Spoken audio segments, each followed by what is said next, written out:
नमस्कार मित्रांनो, लग्नानंतर होईलच प्रेम या मालिकेच्या 10 जूनच्या भागामध्ये मित्रांनो आजचा भाग खूप असा गंभीर आहे. नंदिनी काव्यावरती चांगलीच भडकलेली असते. ती तिला म्हणते की जीवाना ना जेव्हा त्या मुलीचं नाव मला सांगायचं असेल ना तेव्हा ते सांगतील आणि त्यासाठी ना सगळ्यांच्या समोर त्यांना असं उघडं पाडण्याची माझी अजिबात इच्छा नाही. त्यावर काव्य तिला प्रश्न करते की जर समजा ती मुलगी ना आनंद निवासमध्ये तुझ्याकडे आली असती ना ताई आणि त्या मुलीला जीवा पाहिजे आहे पण जीवा तुझ्यासाठी अडकलेला आहे. ती मुलगी तुझ्यासमोर हात जोडून उभी आहे आणि म्हणत असेल जर माझा जीवा मला परत दे तर तेव्हा तू काय करशील ग ताई. तर आता इकडे मिथुन काकाला सगळं काही समजल्यानंतर जीवा अक्षरशः त्याच्यासमोर जोराने ढसाढसा रडू लागतो आणि त्याला तो मिठीच मारतो. तर इथे आता जीवा शेवटी कोणासमोर तर का होईना व्यक्त होतो आणि खूप जोराने रडत असतो. तर मिथुन काका सुद्धा त्याला एकदम आपल्या मिठीत घेतो आणि अरे जीवा तू हे काय करून बसला आहेस रे. आता ना हा तुझा जिगरी काका सुद्धा काही सुद्धा करू शकत नाही बघ तुझ्यासाठी, असं तो म्हणत असताना जीवा थोडासा मागे होतो आणि आता त्याच्या मनामधलं सगळं काही तो त्याच्यासमोर मोकळं करू लागतो.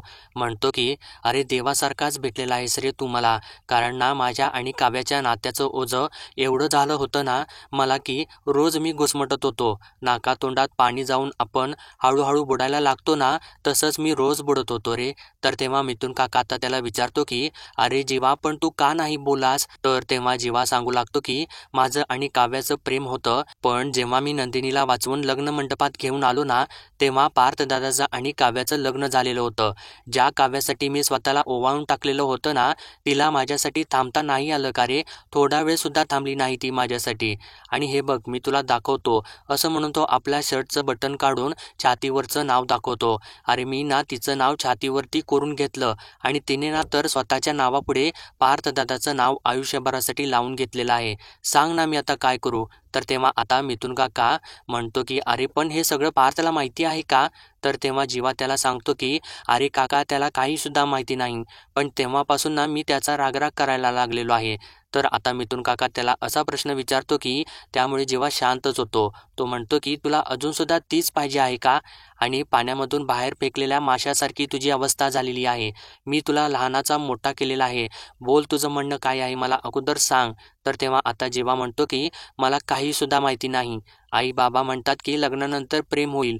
तर मिथुन काका म्हणतो अरे पण लग्नाआधी जे प्रेम झालेलं आहे ना त्याचं काय रे, कारण तुमच्यामध्ये जे काही घडून गेलेलं आहे ना त्याचं काय. तर तेव्हा आता जीवा त्याला सांगतो अरे साधं फ्लाइंग किस सुद्धा तिनं दिलेलं नाही मला आणि असं काही व्हायला नको ना म्हणून आम्ही एकमेकांच्या जवळच आलेलो नाही, पण प्रेम मात्र अगदी जीवापाड केलेलं आहे मी तिच्यासोबत. तर तेव्हा मिथुन काका म्हणतो अरे जीवापाड प्रेम केलेलं आहे ना जीवाने, तर मग डिवोर्स देऊन टाक नंदिनीला. असं त्याने सांगितल्यानंतर जीवाला तर धक्काच बसतो. तर मिथुन काका पुढे म्हणतो की मी सगळ्यांना सांगतो, पार्थला सुद्धा सांगतो आणि त्यानंतर मग तुम्ही लग्न करा. तर तेव्हा जीवा त्याला प्रश्न विचारतो की अरे जर समज मी काव्याकडे परत गेलो ना तर मग नंदिनीचं काय. आणि अरे इतका स्वार्थी वाटलो का रे मी तुला. आणि जर एवढा स्वार्थी असतो ना मी तर लग्न मंडपामध्ये सगळ्यांना बोललो असतो की काढा हे मंगळसूत्र, ही माझी काव्य आहे. पण मी तसं नाही केलं मिथुन काका. तर तेव्हा मिथुन काका म्हणतो अरे तू स्वार्थी नाहीस, तू तर ना मूर्ख आहेस मूर्ख. तर तेव्हा जीवा भडकतो आणि म्हणतो की हो आहे मी मूर्ख, कारण ना मी माझ्या एका मूर्खपणामुळे ना परतीचे सगळे दोर कापून टाकलेले आहेत. अरे नंदिनीसोबत लग्न करून ना नंदिनीचा सुद्धा दादाकडे जाण्याची वाट मी बंद करून टाकलेली आहे आणि आता ना मी जळत आहे, रोज जळत आहे. आणि जर समज मी आता डिवोर्स घेतला ना तरी सुद्धा ना मी काव्यावर आधीसारखं प्रेम नाही करू शकणार. माहिती नाही, कारण मी ना या एका महिन्यात ना पार्थदादा आणि काव्याला बदलताना बघितलेलं आहे आणि जर माझं आणि काव्याचं लग्न झालं ना तर तो सोहळा असेल कदाचित, पण त्यांच्यासाठी ना खूप मोठी शिक्षा असेल ती. अरे पार्थदादाने ना स्वतःला काव्यामध्ये आणि नंदिनीने स्वतःला माझ्यामध्ये इतकं गुंतवलेलं आहे की जर समज आम्ही एकमेकांच्या सोबत लग्न केलं ना तर ते दोघं एकमेकांच्या सोबत लग्न नाही करू शकणार. आणि अरे तू नंदिनीला अजून ओळखलेलं नाहीस, ती ना माझ्यासाठी ना जीव सुद्धा देईल, कारण ना मी सर्वस्व आहे तिच्यासाठी आणि ती ना मला हिरो मानते रे. माझ्यावरती विश्वास आहे तिचा आणि अख्ख्या जगाने जेव्हा तिच्यावरती चिखलफेक केली होती ना तेव्हा मी तिच्यासाठी उभारलेलो झालेलो होतो, त्यामुळे मी तिच्यासाठी हिरो आहे आणि आता मी तिला परत जाऊन सांगू का की आपण हे लग्न मोडूयात? अरे म्हणजे परत एकदा तिचं लग्न मोडेल आणि त्यानंतर मी काय करू? माझ्या भावाच्या बायकोसोबत काव्यासोबत लग्न करू आणि हे सगळं झाल्यानंतर नंदिनी पार्थदादासोबत सप्तपदी चालेल असं वाटतं का रे तुला? असं होणार नाही रे मिथुन काका आणि हे कधीच संपू शकत नाही. त्यापेक्षा एक काम कर ना, तू ना मला मारूनच टाक. असं म्हटल्यानंतर आता मिथुन काकाला तर धक्काच बसतो आणि सगळं काही संपवून टाक. आता मिथुन काका त्याच्यावरती ओरडतो, अरे गप्प बस, तोंडाला येईल ते बोलू नकोस आणि काय बोलत आहेस तुला कळत आहे का? मारून टाका याच्यासाठी लहानाचं मोठं केलेलं आहे का घरच्यांनी तुला? आणि तू शांत बस. सगळ्या गोष्टींना उत्तर असतात आणि सगळ्या दिशांना वाटा असतात. काहीतरी मार्ग निघेलच. तर आता जीवा म्हणतो, अरे काही सुद्धा मार्ग नाही निघू शकत आणि या सगळ्याला ना मीच जबाबदार आहे. मीच या सगळ्यांना खोटं बोललेलो आहे. मी सगळ्यांच्या सोबत खोटं बोललेलो आहे. नंदिनीचा तर विश्वासच मोडलेला आहे मी आणि काव्या मला आता जे काही करायला सांगत आहे ना, त्यामुळे आपल्या हाती काही सुद्धा लागणार नाही. हे कळत नाही का रे तिला? असं का करत आहे ती? आणि त्यामुळे फक्त मनस्तापच होईल आणि नंदिनीसाठी ना मी फक्त एकदा उभारलेलो आहे, पण ती ना माझ्यासाठी रोज उभी राहते. माझी रूम आवरते, मला हवं नको ते खायला आणून देते आणि माझ्यामधला ना जुना जीवा जिवंत ठेवायला बघते ती. आणि नंदिनीच्या आणि माझ्या स्टोरीला सुरुवात नाही आणि माझ्या आणि काव्याच्या स्टोरीला ना शेवटसुद्धा नाही. असं त्यानं बोलल्यानंतर मात्र मिथुन काका शांतच होतो. तर जीवा पुढे म्हणतो की काय म्हणतो रे तो तुझा साहिल? वो अफसाना जिसे अंजाम तक लाना नामुमकिन है. तर पुढे मिथुन काका ते पूर्ण करतो की उसे खूबसूरत मोड़ देकर छोड़ देना अच्छा है. उसे खूबसूरत मोड़ देकर छोड़ देना अच्छा है. तर तेव्हा जीवा अगदी करेक्ट आहे की उसे खूबसूरत मोड़ देकर छोड़ देना अच्छा है. असं म्हणून त्याच्या डोळ्यामधून खूप सारं पाणी येत असतं आणि मला जमेल का रे हे, असं तो विचारतो. तर तेव्हा मिथुन काका त्याला म्हणतो, हो जमेल, सगळं होईल, सगळ्या गोष्टी होतील. आणि अरे जीवा, या दोन्ही लग्नांचं भविष्य काय आहे रे पण? आणि नेमकं आता इकडे सुद्धा काव्या तोच प्रश्न नंदिनीला विचारते, सांग ना ताई काय भविष्य आहे तुमच्या लग्नाचं? तर तेव्हा नंदिनी सुद्धा शांतच होते आणि काव्या म्हणते, जीवा अजून सुद्धा त्या मुलीला विसरलेले नाहीत हे स्पष्ट दिसत आहे. तर तेव्हा नंदिनी त्यावरती उत्तर देते की त्याच जीवाने ना माझ्या डोक्यावरती हात ठेवून लग्नाचा निर्णय घेतलेला आहे.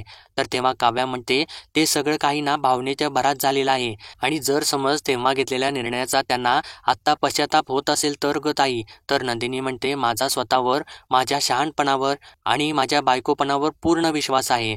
मागून सुद्धा मिळत नाही ना ते दुर्दैव असतं आणि मागितल्यापेक्षा जे जास्त मिळतं ना ते नशीब असतं. आणि या दोन्ही गोष्टींच्या मध्ये जेवढं अंतर आहे ना तेवढंच अंतर त्या टॅटूवाल्या मुलीमध्ये आणि माझ्यामध्ये आहे. त्या मुलीने ना तिचं प्रेम कमावलेलं नाही आणि मी माझा संसार गमावणार नाही. आणि आता बास झालं, आता यावर खूप चर्चा झाली आणि आता यापुढे ना आपल्या दोघींच्या मध्ये हा विषय आलाच नाही पाहिजे. आणि आता ना 12ला फक्त 5 मिनिटं राहिलेली आहेत. आता इथून आपण थेट जीवाचा बर्थडे सेलिब्रेट करायला जाणार आहोत, असं म्हणून ती तिथून निघूनच जाते. तर तेव्हा काव्या मनातल्या मनात म्हणते की जीवाचा बर्थडे होणार आणि आज सगळ्यांना सगळं काही कळणार. तर आता इकडे मिथुन काका जीवाला बोलत असतो की मला सगळं काही कळालं, जेव्हा मी त्या गिफ्ट्स बघितले ना तेव्हा मला सगळं काही कळालं आणि तेव्हापासूनच ना मी तुला काव्यापासून वाचवायचा प्रयत्न करत आहे. तुझ्या लक्षात येत आहे का ही गोष्ट? आणि आतून तुटलेली माणसं ना फुटलेल्या काचेसुद्धा पेक्षा खूपच घातक असतात. ते तुमच्या काचावरती ना खोलवर घाव करतात आणि हीच गोष्ट नेमकी काव्या तुझ्या बाबतीत करत आहे. आणि जेव्हा तुला शर्ट काढायला सांगितलं ना तिने, तेव्हाच माझ्या लक्षात आलं की हिचं काहीतरी चाललेलं आहे आणि म्हणूनच मीच लाईट बंद केली होती ती. तर इथे जेव्हा त्याला म्हणतो, अरे काका थँक्यू सो मच, तुला माहिती नाही रे तू मला किती मोठ्या संकटामधून वाचवलेलं आहेस, नाहीतर ना आज काय होऊन बसलं असतं रे. तर तेव्हा मिथुन काका म्हणतो, अजिबात काळजी करू नकोस. तर तेव्हा जेव्हा म्हणतो, तेच झालं आहे ना रे, प्रेम होतं एकीवर आणि लग्न झालं एकीसोबत. आणि असो, तू मला सांग सगळ्या गोष्टी कुठं ठेवलेल्या आहेस रे तू? तर तेव्हा मिथुन काका सांगतो की अडगळीच्या खोलीमध्ये ना एका बॅगमध्ये भरून ठेवलेल्या आहेत आणि तिथे कोणी सुद्धा जाणार नाही. तर तेव्हा जीवा म्हणतो, अरे तू एक काम कर ना, हा फोटो सुद्धा ना तू तिथेच नेऊन ठेव. आणि मी तर म्हणतो तू जाळूनच टाक सगळं काही. तर तेव्हा मिथुन काका म्हणतो, अरे जीवा तुझ्या लक्षात कसं काय येत नाही? अगोदरच ना तिच्या मनामध्ये आग धगधगत आहे आणि मध्येच कुठं मी रे होळी पेटवू? सकाळ झाली ना तुम्ही इथून निघून जा, मग ना मी नंतर याची विल्हेवाट लावून येतो आणि त्यानंतर ना पुढे काय करायचं आहे ना ते आपण बघूयात. असं तो सांगत असताना इकडून काव्या खाली येऊ लागते. तर मिथुन काका जीवाला पुढे म्हणतो की चल जीवा, 12 वाजायला आलेले आहेत, कोणी यायच्या आत म्हणत ना हा फोटो जिथे आहे ना तिथे नेऊन ठेव असं म्हणत असतानाच तिकडून काव्या त्या दोघांच्या दिशेने चालत येऊ लागते आणि तिला बघितल्यानंतर मिथुन काका तो फोटो मागेच लपवतो आणि ती तिथे यायच्या आत तो तिथून निघून जातो.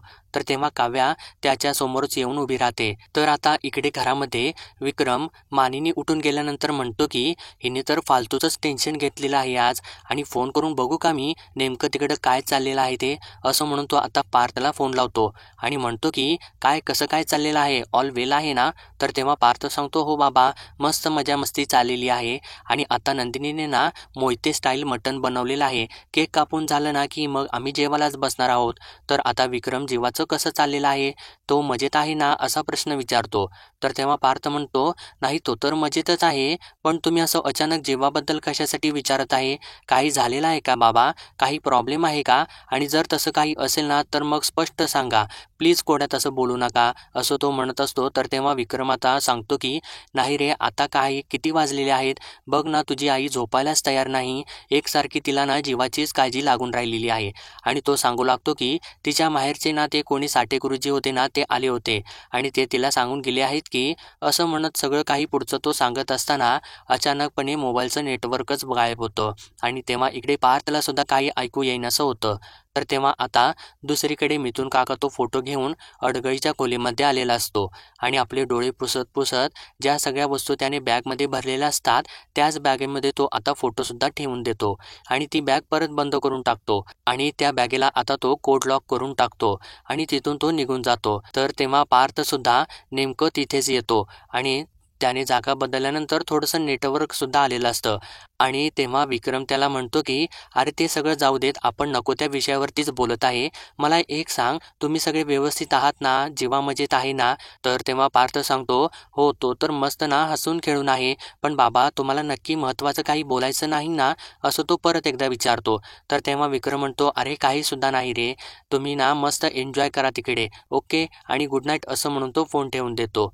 तर तेव्हा पार्थसुद्धा तिथून परत चाललेला असतो आणि आता पार्थला तीच बॅग दिसते ज्या बॅगेमध्ये मिथुन काकाने ते सर्व काही गिफ्टचं लपवलेले असतात आणि पार्थला आता त्या बॅगेकडे बघून थोडीशी शंकासुद्धा आलेली असते. तर आता इकडे काव्या जीवाला म्हणत असते की फक्त ना 5च मिनिटं राहिलेली आहेत आणि आता सगळं सत्य सगळ्यांच्या समोर येणारच आहे, सांग आता आपण कसं करायचं. तर तेव्हा जीवा तिला विचारतो की काय करायचं आणि तो खूपच घाबरलेला सुद्धा असतो.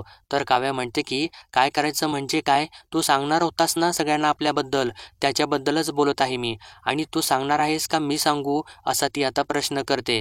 तर तेव्हा जीवा म्हणतो की कोणी काहीसुद्धा सांगणार नाही आणि मी तुला आधीच सांगितलेलं आहे की हे असं काहीसुद्धा करून काहीसुद्धा होणार नाही आणि तू हे का करत आहेस, तू हे करायला जात आहेस ना त्याने फक्त आणि फक्त मनस्ताप आणि वादावादीच होणार आहे, बाकी काहीसुद्धा होणार नाही, सगळं काही कोसळून जाईल, ऐक माझं काव्या, आणि पूर्वीसारखं ना आता आपल्यामध्ये काहीसुद्धा होऊ शकत नाही असं त्याने सांगितल्यानंतर आता काव्याच्या पायाखालची मात्र जमीनच सरकते.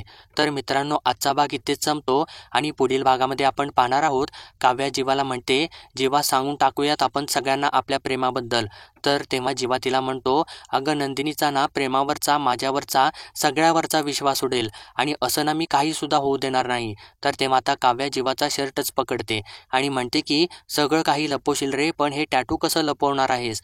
तर तेव्हा आता जीवा आपला शर्टच काढून टाकतो आणि एक जळतं लाकूड आपल्या हातामध्ये घेतो आणि काव्याला म्हणतो यापुढे लपवायची वेळच येणार नाही आणि गरजसुद्धा लागणार नाही असं म्हणून तो चक्क ते जळतं लाकूड त्या टॅटूवरतीच धरतो आणि जोराने तो ओरडू लागतो कारण त्याला खूप भाजलेलं असतं. तर तेव्हा नंदिनीसुद्धा तिकडून धावत येते आणि जीवा असं ओरडते. तर मित्रांनो जीवानं आता जे काही केलेलं आहे ते योग्य होतं का, आणि आता तरी काव्या या गोष्टीमुळे जीवाचा पिच्छा सोडेल का, कमेंट सेक्शनमध्ये जरूरच कळवा आणि पुढील अपडेटसाठी लाईक शेअर सबस्क्राईब नक्कीच करा.